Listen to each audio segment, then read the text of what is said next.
Okay, this is a completely different approach for a video, only because my computer is gone.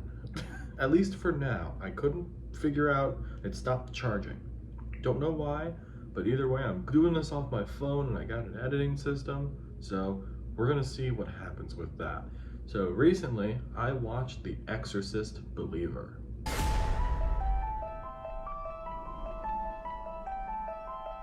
This has gotten a bit of headlines, at least recently of when the movie came out, because Universal, along with Blumhouse, bought the rights to the Exorcist brand for like $400 million. Apparently it was a massive bidding war between different studios, and Blumhouse and Universal ended up getting it.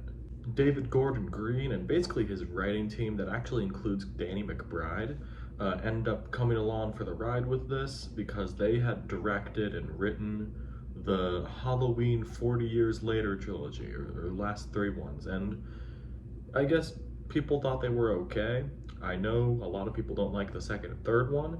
I think I like the first one quite a bit. I've grown to like Halloween Kills, but even then, just like, I think Ends is an interesting situation because there is a good movie there, in my opinion. There's a lot of good things, just it's not a good way to end your Halloween franchise, you know? And on top of that, exorcism movies can get a little bland now because we do this.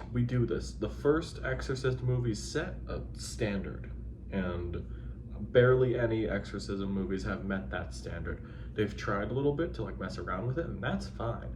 But The Exorcist is the gold standard, and now, for the first time in a hot minute, we're actually getting a direct sequel to the first one. It's the same approach as 2018 Halloween, just we're wiping out all the other movies. This is a direct sequel to the first one. And honestly, did it need to be? Because I'll get into that in a bit, because it really didn't have to be. The gist of this is about what you expect for a possession movie. Two girls walk into a forest and they come back with a demon, so now they gotta get the demon out of two little girls now. I bet when they said that, some studio executive lost their fucking mind and went, "There's two of them!" I forgot to mention that this movie's pretty much getting trashed online, and while I can see it, I think it's kind of in the Halloween Ends camp of just, I think this is a pretty decent movie outside of the Exorcist stuff.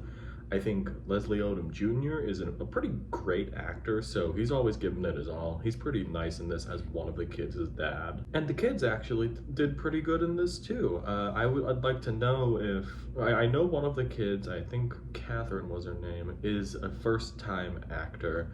But also on top of that, I know one of the other kid, Angela, Leslie Odom Jr.'s kid, is pretty much just, like, has been in things. I don't really know for sure what specifically. I'm probably gonna show something to say like, oh, this is what she's in. I will say that the writing is just kind of iffy. A lot of characters in this movie didn't have to be there, mainly because we focus on Leslie Odom Jr.'s character and his daughter, and also there is a neighbor played by Dowd, who is a pretty important character in the movie.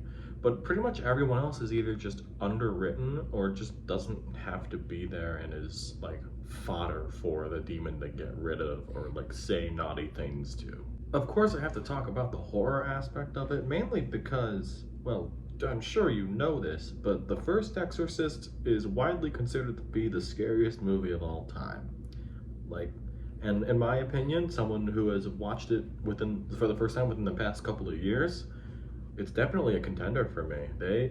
William Friedkin knew what he was doing with that movie. And sure, a Believer got a couple of jump scares out of me, just a couple. I'm man enough to admit that I got jumped just a little bit. But it's probably because of just a loud sound, and they do a lot of jump scares in this, so it kind of wore down on me, which is kind of the opposite of what made the first one special and just how dreadful it is. Even then, they try to do it a little bit with like a flash frame of the demon, which is really effective in the first one, and they do it a little bit in the first half. It just does not happen. Like, it does it for a little bit in this one, but it just kind of drops off and they revert to jump scares. Oh, I just realized I have not mentioned Ellen Burstyn yet. Mainly because, yeah, she comes back from the first movie playing Reagan's mother, Chris MacNeil, and she's just not in the movie. Granted, I had looked into it, and apparently there is a health reason on why she wasn't in the movie that much, on top of she didn't even know if she wanted to come back. So, I guess I can forgive him for that, but just, if you're gonna be doing an Exorcist sequel, why not just bring back Reagan? Just, did something happen? Like, what happened? Why would Reagan not be, at least, if not front and center, at least a supporting role? But just, hopefully that's the case for the sequel, but still, it's still a little weird. Yeah, the worst parts about this is that every now and then it has to remind us that it's an Exorcist sequel. And just, I don't think David Gordon Green had his heart in this one, which is sad because, at least for the Halloween movies, you could tell that he was a fan of them and just was able to, at least for 2018, emulate John Carpenter's style pretty damn well to make a pretty damn good movie, at least in my opinion. But to me, this just felt empty, and in my opinion, that's one of the worst things a movie can be, other than like boring, and that's empty. Overall, I think The Exorcist Believer was a little, well, not a little disappointing, it was pretty disappointing. But there was a couple things that I liked about it where I had a fun time. I still don't know if I'm game for a whole trilogy of these, but there are some loose ends that they could pick up that were in first one that honestly I wouldn't mind seeing. I think a 6 out of 10 is what works for The Exorcist Believer. It just feels like a perfect 6 out of 10 movie for me. Just, maybe I'll watch it by the time the next one comes out, but I don't think I'm gonna watch this again anytime soon. All right, have you seen The Exorcist Believer? What did you think about it if you have seen it? There's a lot of conversation going around about this, whether it's a very bad line in the movie or just like however it looks. I've seen a couple things where it looks like a commercial every now and then by the way it looks, which I get, but it doesn't really bother me that much. And also, as a side note, how's the presentation of this? Because this was very last minute and I wanted to see if this could actually work out.